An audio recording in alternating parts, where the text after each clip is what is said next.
I'm Dr. F.J. Schofield. That is Dr. Fred Schofield. the Schofield Chiropractic Training Podcast. We're going to go over goal setting part 2. And last time we went over some fundamentals, very basics to goal setting. Now we want to go over some more in-depth, more advanced stuff. Right. So one thing you talk a lot about, Dr. Fred, is scenario planning, scenario mapping. Correct. And I find a huge mistake so many people in our profession, and I think in other professions too, make is they have goals, but they're short-term, monthly, yearly, but they don't have really long, like a long-term 10, 20, 30-year vision. Correct. They're all short-term and they're all outcome goals. There's no performance goals. You've got to separate the outcome. I want a new car. Okay. And that'll motivate you in the beginning. Once you get the car, then you're done with the car. I want a house. Okay. You get the house. But those are all outcome. They're all, and performance goals is, are you better at your craft? Yeah, that's a great point. And I can bring this home personally because in college, most of my life, all my goals were outcome, with sports, and it was just all scoreboard. If you won the game, I was happy, and if I lost the game, I was pissed off. Correct. And that's not how you want to leave because you lose control then, because a lot of the outcomes outside of your control. Correct. I could play the greatest tennis match of my life, do everything right, and Roger Federer is still going to beat me every time. Correct. So I'm giving too much of that away. So that's why performance goals are so important. Is because now it's on your control. And when I changed this, my sophomore year in college, I was playing tennis, and the way they do it in college is that you have your number one guy is your best player, and then you have 2, 3, 4, 5, 6, and 6 is the weakest starter in singles. Can you move them around? Can you? I'm sure you would. If you know you're going to lose number 1, would you put your number 6 at 1 and put 1 at 6 and you're guaranteed? Some coaches have been known to throw the top position when they're underdogs and try to win the other ones. You see? I'm coaching, man. That's what coaching's all about. Planning. Yes, sir. So I was playing the number 4 spot my sophomore year, and I was just over 500. I think I was 11-10. And then that year, I really got into performance goals. A quote from John Wooden I really read a lot was, don't judge yourself by what you've done, judge yourself by what you should have done with the talent you were given. Amen. So I got really into performance goals. How was my preparation, all the mental, how did I really perform? And I wrote out these things that I really wanted to do each practice, each match, and focused on that. And I still had some outcome goals, but primarily performance. That way, if I lost every match, but I performed the right way, I could be happy with what I did. You could play your best match ever and lose.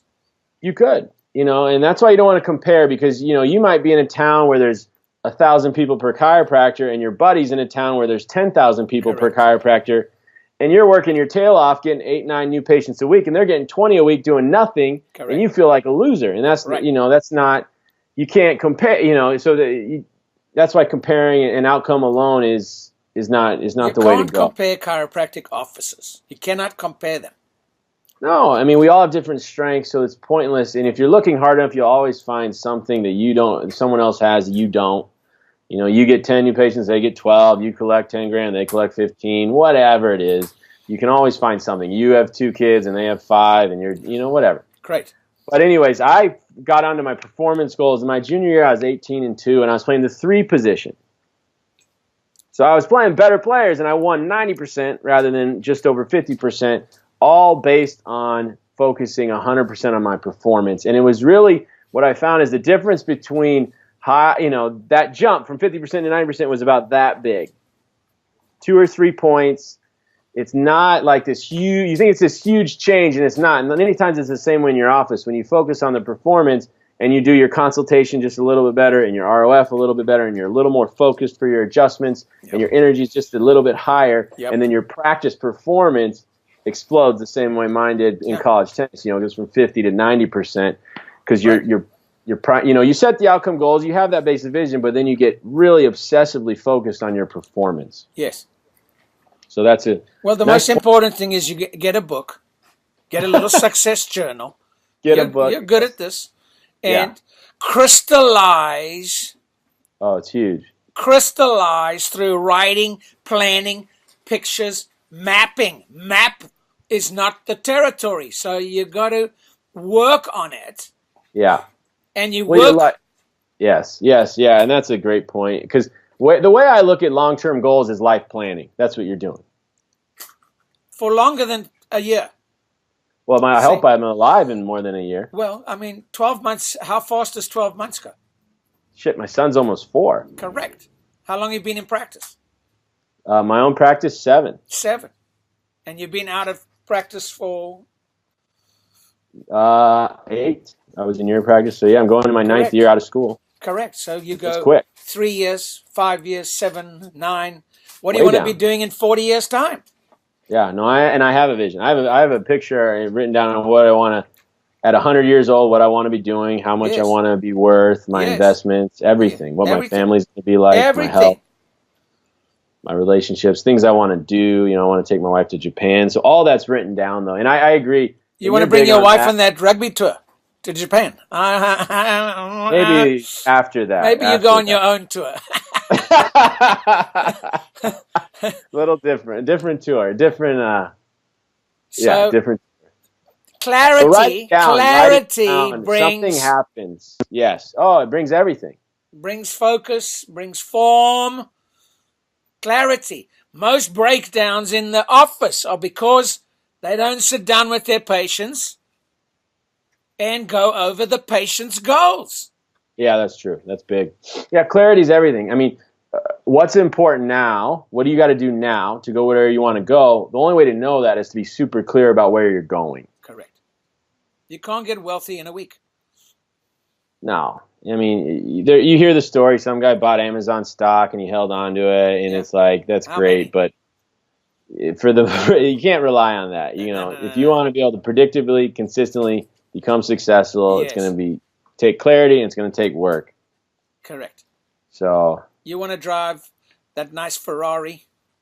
It looks good, but I'm not a Ferrari guy. Well, I'm just saying it's not a family car.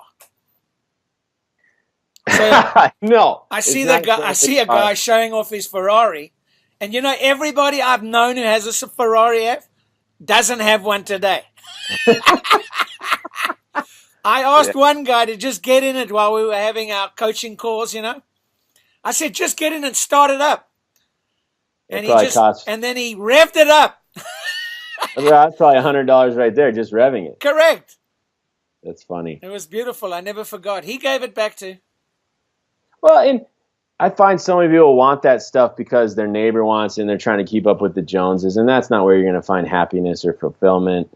And if it's your reward, if you're a car person, my brother-in-law's a car guy, and when he's not a car rider, he's a trucker, but he's a car guy, and when his business does really well, he buys himself old Corvettes and stuff, and that's his thing. That's how he rewards himself. How do Corvettes drive in where you're from in the winter?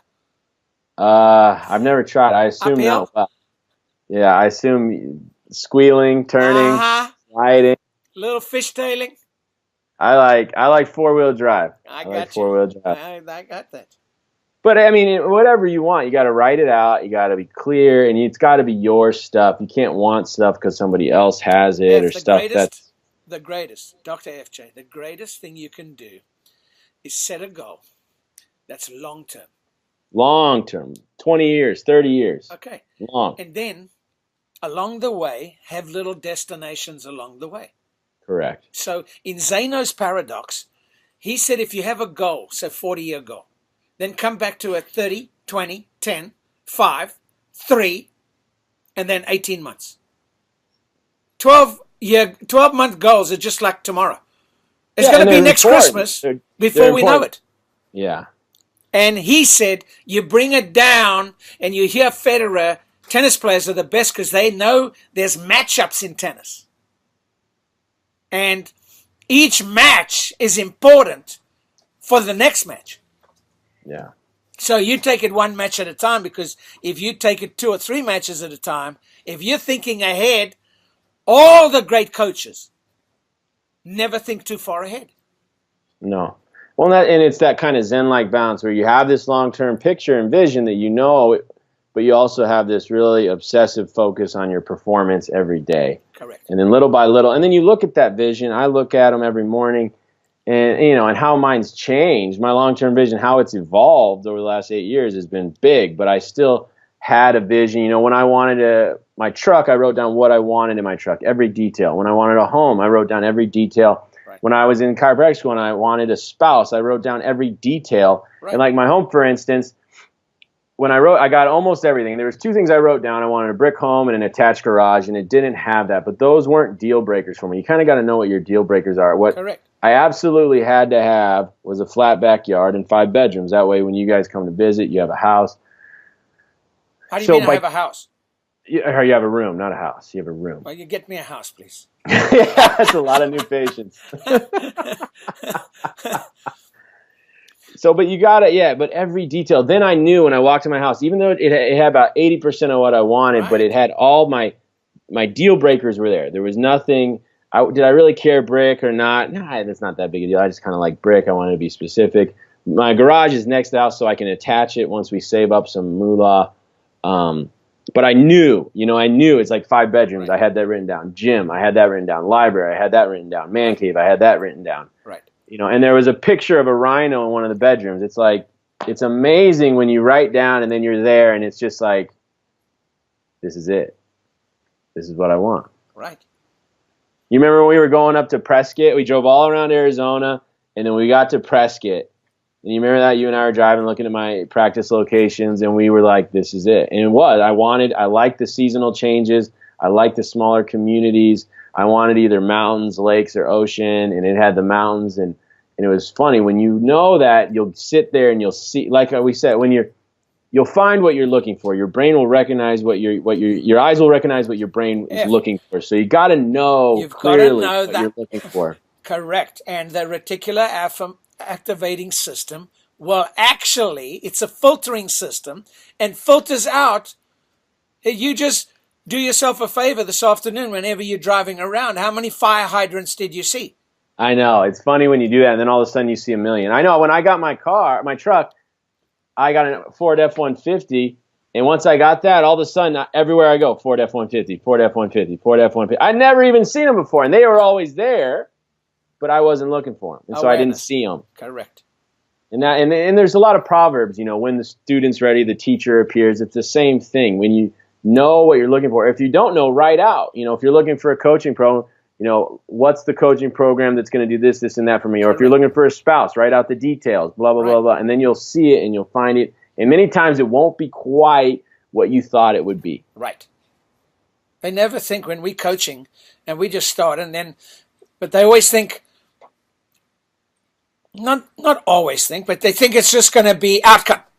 So, and they jump around from coach to coach and coach to coach. Yeah, because there's no long-term vision. There's no long-term. They go, I want to hit my goals in March. I go, March? Now, when did you do this before? Oh, I haven't done it before. Okay. It's like I'm going to have a forehand in March. It's three There's no unrealistic goals, just unrealistic timelines. Correct. And unrealistic effort. If you think you want to hit this huge goal, but you just, you don't get out of bed, you don't put in any extra work, you don't improve yourself, you don't get any extra skills, yes, then you can't expect to really to hit it. Right. The biggest thing is that you've got to confront the monkey yourself. You are the monkey. Yeah, I am. Well, we knew that. See? And now you got this little monkey. It jumps out of line once in a while unless it knows anxiety's a monkey. Criticism's a monkey. Self-criticism. That's the number one. When I ask them, what's your goal? And they go, well, what am I doing wrong? That's the wrong focus. Yeah. And that's what clarity does. It gets your focus on what am I doing right? Yeah, what do I need to do now? Yeah, to get where I want to go. And there's no right or wrong. A lot of people think we're the volume guys because you saw obviously massive volume, and you have coached a lot of high volume people. But we also have lower volume, moderate volume. It's all what you want. Correct. And there's no right or wrong. No. We have people that do 200 a week with higher fees, or people that do 1,000 a week with a little bit lower fees, and they're both happy. Yeah. Because it's what you want. And that's the key. And then once you have the vision and the clarity, then you reverse engineer. You work backwards off of that And then you go, okay, well, to do that, I need another 2 new patients a week, or to do that, I need to increase my PVA by 10, or to do that, I need to increase my volume by 50, or to do that, I need 5 more reacts a month, whatever it is. But once you know, you can work backwards, and then lots of times it's very simple to figure out what the next step needs to be, and then you got to do it. Yes. Well, in the beginning, you're a laborer. You got to put in a lot of time and effort, and then you develop skills, and then the more skills you develop, you can create a lot of value, and then that's when it gets really fun, because now you don't have to put in as much time and energy. Just like, when I was 10 and trying to hit a tennis ball, you had to put in a lot of time. At 18, I could hit a ball much easier, and I didn't have to spend as much time. Right. Because I had developed more skills. Yeah. It's like I was working a lot harder in my practice 7 years ago. And, but I didn't have the team in place. I didn't have the leadership skills, the adjusting skills, the communication skills. Laborers work harder than craftsmen. Yeah, exactly. That's a great craftsmen work harder than artists. Yeah. And that's what you want to be. If you put your head and your heart in your hand, you become a master. But I mean, that takes time. Takes a long time. Yeah. That's why we call it training. You have to train. You have to develop skills in yourself. Yes. I always like it when guys go, "Oh, I just learned about this new money game," and man, and then I go, "Okay, call me in 3 months. We'll see what happens." I know. I have a lot of classmates, and it's always something new. It was decompression, and it's stem cell, and then it's weight loss. Because they're only looking at money. They're not looking at impact. They're not looking at their strengths and their skill set. There's no long-term vision. That's the problem. It's short-term outcome based. And that's when you can really long-term, you can just spin your wheels, and you look 20 years down the road, and you can be in a place where you're not happy, you're not fulfilled, because you just chased outcomes only. Lots of times those people, when it's super short-term, they do things where they destroy a lot of relationships, and it's just really sad when you see that, and you see a person at the end, and their family's been destroyed, they're sick, they're suffering, and they're not happy. Because it was all short-term based decisions. Correct. So let's wrap this up. There's a lot of good points here. Performance, focus on your performance. Long, clear, crystal clear pen to paper vision. Get it down. It'll evolve, but get it down. Every aspect of your life. How do you want your practice to be? How many people do you want to see? What do new patients, collections? What do you want your finances, investments? How do you want your family to be? What do you want to do? How do you want your spiritual life to be? Every aspect. And then work backwards off of that. Right. To decide what you need to do now. Yes. And then work on your talents little by little. Figure out what your talents are. What are you into? What gives you energy? And then you use that to create these skills. Performance appraisal. Yep. And then when you're highly, highly skilled, you'll have people like Walt Disney say, when people will drive all over to do what you do. When you're so good at what you do, people will come from all over. They do. And that's a fun place to be. And I'm starting to see that in my practice. But it's been 7 years of a lot of hard work. And you're starting to see people coming in and, I want to do what my friend did. And they just commit to the 90 days and you haven't even done the consult yet. Correct. That's the beauty. That's the beauty of, nobody talks about a referral practice. They talk about everything but getting results. You only get that for working on your strengths and your talents. You got to get clear with what they are. And then you got to hone them. Correct. Until they're a highly developed skill. And then you can create a lot of value for people. And it's very fun. It's a lot of, happy, fulfilling. You really enjoy getting out of bed. It's hard work. Yes. But it's hard work in something you like to do, So it's like you get out of bed. Now there's times you still need to take time off. But, for me, like going to adjust people, and analyze x-rays, I love doing that. I love doing that. Me too. Whereas like a screening, I had to really pull myself out of bed to go do a screening. Well, it's a different, you have to confront screenings. It's not my talent. It's not what I like to do. No. So in the beginning, you don't, you just want to look at what are your interests, what excites you, what creates energy for you, what do you enjoy learning about, and then little by little use that to create these highly developed skills. And then you can really help a lot of people and do really well financially, have a lot of fun, be really happy and fulfilled, and just the whole ball game. You win in all areas. That's it. That was awesome. Nice work. I thought you were really good today. Well, I listened good.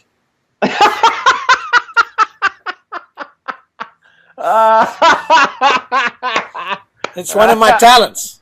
I gave you a little time to talk, didn't I? A little bit. Okay. All right. Well, Dr. Fred, have a great week. Yeah, and, thank you, man. We will see you here next week. Yeah, we'll do that.